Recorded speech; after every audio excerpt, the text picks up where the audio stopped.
Gas সংকটের খবর জানবো। আমাদের সঙ্গে রাজধানী থেকে যুক্ত হচ্ছে সহকর্মী রাকিব জাভেদ, চট্টগ্রামে থেকে যুক্ত হবে রাজীব বড়ুয়া এবং একই সঙ্গে ধামরাই থেকে যুক্ত হবেন রাসেল আহমেদ। শুরুতে রাজধানীর খবরটা নিতে চাই, রাকিব জাভেদের কাছে যেতে চাই। রাকিব, আমরা আসলে প্রতিবেদন দেখছিলাম, বিভিন্ন মানুষের বক্তব্য শুনছিলাম এবং ফিলিং স্টেশনগুলোতে বলা হচ্ছিল যে ন্যূনতম 10 PSI প্রেশারের প্রয়োজন গ্যাস উত্তোলনের জন্য, সেক্ষেত্রে আছে মাত্র 2 থেকে 3। আপনি আজকের পরিস্থিতি কি দেখছেন? সিএনজি স্টেশনগুলোতে ভুক্তভোগীরা কি বলছেন এবং ফিলিং স্টেশনের কর্তৃপক্ষরা বা কি বললেন?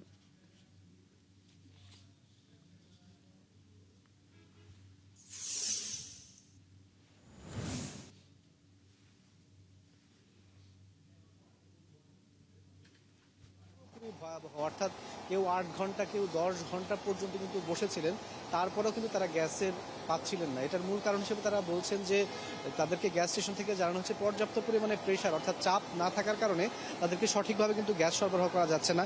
এই মুহূর্তে আমি মগবাজারের যে গ্যাস স্টেশনটি রয়েছে, ফ্রেশ গ্যাস স্টেশন, আমি সেই জায়গাটাতে রয়েছি এবং এই জায়গাটাতে আমরা দেখতে পেয়েছি যে অনেকেই প্রায় গতকাল সকাল থেকে, দুপুর থেকে এবং অনেকে আজকে বলছেন তাদের অভিযোগ যে সকাল থেকে তারা বসে আছেন, এখনও পর্যন্ত সিরিয়ালে কিন্তু তারা আসতে পারেননি। এবং আমি যখন বের হচ্ছিলাম আমি দেখে আসছিলাম যে মগবাজার থেকে শুরু করে আপনার একেবারে প্রায় বাংলা মোটর পর্যন্ত কিন্তু দীর্ঘ সারি, ডাবল লাইনের যে সারিটা, সেটাতে মানুষজন কিন্তু একটা অস্বস্তিকর সময় পার করছেন। পুরোপুরি প্রেশার না থাকা এখানকার যারা কর্তৃপক্ষ রয়েছে তারাও কিন্তু সঠিকভাবে গ্যাসটি সরবরাহ করতে পারছে না। এছাড়াও বেশ কয়েকটি গ্যাস পাম্পের সরবরাহ বন্ধ থাকায় অনেকেই কিন্তু এখানে এসে ভিড় করছেন। এখানে একটু আগে একজনের সাথে আমার কথা হচ্ছিল, তিনি আসলে এসছেন পুরোপুরি আপনার একেবারে যাত্রাবাড়ির কাছাকাছি জায়গা থেকে। তিনি বলছিলেন যে 2-3টি গ্যাস স্টেশনে তিনি আসলে ঘুরে এসছেন, সেখানে আসলে গ্যাস না পেয়ে নিরুপায় হয়ে তিনি এখানে প্রায় 4 থেকে 5 ঘন্টা ধরে অপেক্ষা করছেন, তাও কিন্তু তিনি পুরোপুরি আসলে পাচ্ছিলেন। আপনি যেমনটি সংবাদে জানাচ্ছিলেন যে আসলে এফএসআরইউ একটি যান্ত্রিক ত্রুটির কারণেই কিন্তু আসলে এই সরবরাহটা কিন্তু আসলে পুরোপুরি একেবারে ভেঙে পড়েছে। এর ফলে শুধুমাত্র যে গ্যাস স্টেশন সেগুলোতেই নয়, এর পাশাপাশি যে কারখানাগুলো রয়েছে সেখানেও কিন্তু বড় ধরনের একটা প্রেশার পড়েছে এবং বাসা বাড়িতে কিন্তু অনেক এলাকায় কিন্তু মানুষজন একেবারেই গ্যাস সরবরাহ পাচ্ছেন না, অনেকেই বাইরে থেকে কেনাকাটা করে খেতে হচ্ছে। এই ধরনের সংকট কিন্তু চলমান রয়েছে। সবচাইতে বড় যে সংকটটা দেখা দিয়েছে, গতকালকে আমরা দেখেছিলাম যে আসলে বড় বড় যে শিল্প কারখানাগুলো, বিশেষ করে ঢাকার আশপাশে যেগুলো রয়েছে, নরসিংদী, গাজীপুর, নারায়ণগঞ্জ, সেখানে কিন্তু উৎপাদন ব্যবস্থা একেবারেই পুরোপুরি ধসে পড়েছে। এর পরিপ্রেক্ষিতে কিন্তু আমরা গতকালকে কথা বলেছিলাম বিকেএমএর সভাপতির সাথে, তিনি বলছেন যে অনেক কারখানার যে উৎপাদন সেটি কিন্তু একেবারেই নেই বললেই চলে। ফলশ্রুতিতে যেহেতু এখন মাসের শেষ দিকে চলে এসছেন তারা, তাদের উৎপাদন ব্যাহত হচ্ছে। পরবর্তী মাসগুলোতে তারা আসলে কারখানার যে শ্রমিকরা আমরা রয়েছে, আসলে সেই ভোগান্তি ছবিটা রাকিব আপনার মাধ্যমে দেখছিলাম। আমরা চট্টগ্রামে যেতে চাই, যেখানে মূল গন্ডগোলটা বেঁধেছে। আমাদের সঙ্গে যুক্ত হচ্ছে সেখান থেকে আগে জানিয়েছি রাজীব বড়ুয়া। রাজীব, আমরা বলছিলাম কক্সবাজারের মহেশখালীতে ভাসমান যে এলএনজি টার্মিনাল, সেখানে মূলত অগ্নিকাণ্ড 6টা দিন পার হয়েছে, এখনও এক্সিলারেট এনার্জির ভাসমান টার্মিনাল ক্ষতিগ্রস্ত, যেটা এখনও ঠিক হয়নি। একটু জানাবেন কতদূর আসলে ক্ষতিগ্রস্ত এই টার্মিনালটা ঠিক করা গেল, চট্টগ্রামের প্রভাবটা কতটুকু পড়ছে, কোনো আশাবাদ আছে কিনা, ভোগান্তির চিত্রটা একটু জেনে নিতে চাই রাজীব।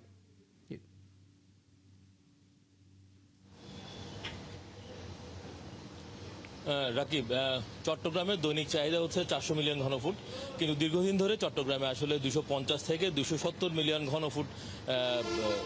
ঘনফুট গ্যাসই আসলে পাচ্ছে।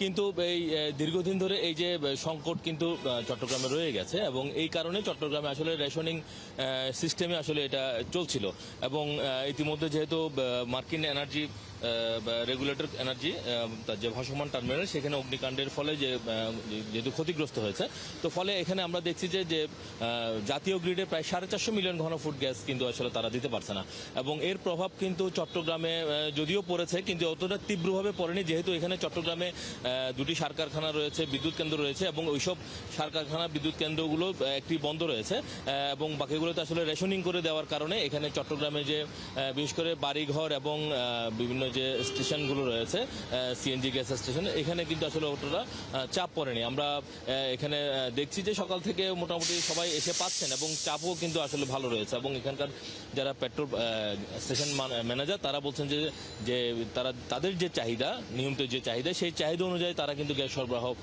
পাচ্ছেন এবং এখানে কর্ণফুলী গ্যাস ডিস্ট্রিবিউশনের যিনি উপব্যবস্থাপক, তিনি বলছেন যে আসলে এখানে তাদের যে পরিমাণ চাহিদা, সেই চাহিদা অনুযায়ী তারা কিন্তু আসলে গ্যাস পাচ্ছেন না এবং তারা রেশনিং করার কারণেই বিভিন্ন বাসা বাড়ির ক্ষেত্রে এবং যে গ্যাস স্টেশনগুলো আছে সেখানে তারা আসলে অনেকগুলো তথ্য রাজীব বড় আপনি জানালেন, নিশ্চয়ই আরো খবর জানবেন। আমাদের সঙ্গে এই পর্যায়ে যুক্ত হচ্ছেন ধামরাই থেকে সহকর্মী রাসেল আহমেদ।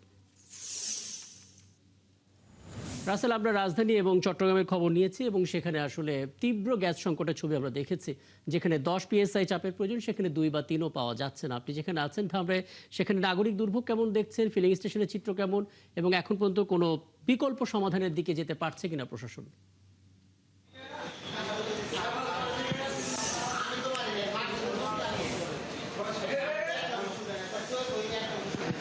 ধন্যবাদ রাকিব, আপনি যেমনটি বলছেন, আমি সকাল থেকেই ধামরাই উপজেলায় যে 7টি ফিলিং স্টেশন রয়েছে সেই ফিলিং স্টেশনগুলোতে ঘুরেছি।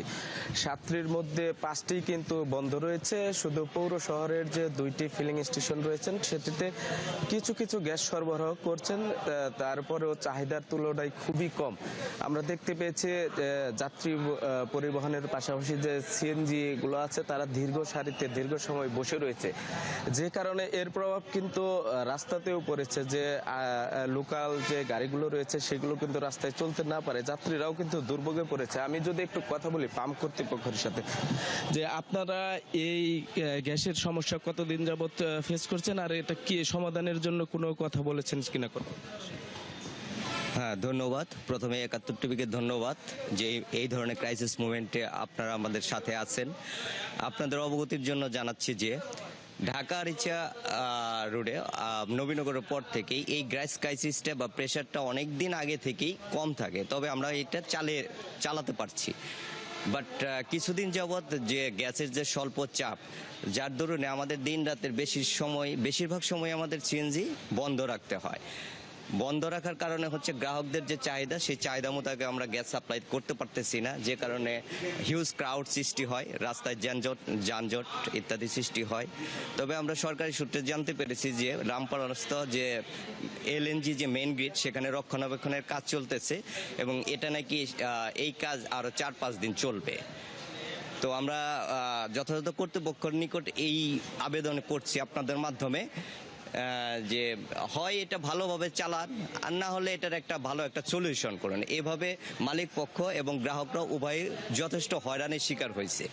ধন্যবাদ। শুনছিলেন রাকিব, পাম্প কর্তৃপক্ষ কিন্তু বলছিলেন যে তারা সমস্যার সম্মুখীন হচ্ছেন। আরেকটা বিষয় জানিয়ে রাখি, আমি যে ধামরাই যে আঞ্চলিক তিতাসের যে আঞ্চলিক অফিস রয়েছেন তাদের সাথে কথা বলার চেষ্টা করেছিলাম। তারা বলছেন যে ধামরাইতে দৈনিক 150 থেকে 140 PSI গ্যাসের প্রয়োজন। সেখানে তারা আজকে সকাল 6টা থেকে 8টা পর্যন্ত 2 থেকে 3 PSI পেয়েছে, যে কারণেই কিন্তু ধামরাইয়ের সবগুলো পাম্পই এই দুর্ভোগ সৃষ্টি হয়েছে। সেই সাথে যে বাসাবাড়ির গ্যাসের কথা যদি বলি, তারা কিন্তু খুবই দুর্ভোগে রয়েছে এবং সেই দুর্ভোগের চিত্রগুলো ধারাবাহিকভাবে আমরা দেখছিলাম রাজধানীর বাইরে চট্টগ্রাম, এবং আপনিও সেটা দেখালেন। নিশ্চয়ই আরো আপডেট আপনার কাছে আসলে সেটা পরবর্তী আমরা জানতে পারবো। সহকবি রাসেল আহমেদ আমাদের সঙ্গে যুক্ত হয়েছিলেন সাভার থেকে, সেখানে গ্যাস সংকটের কথা আমাদেরকে জানাচ্ছিলেন।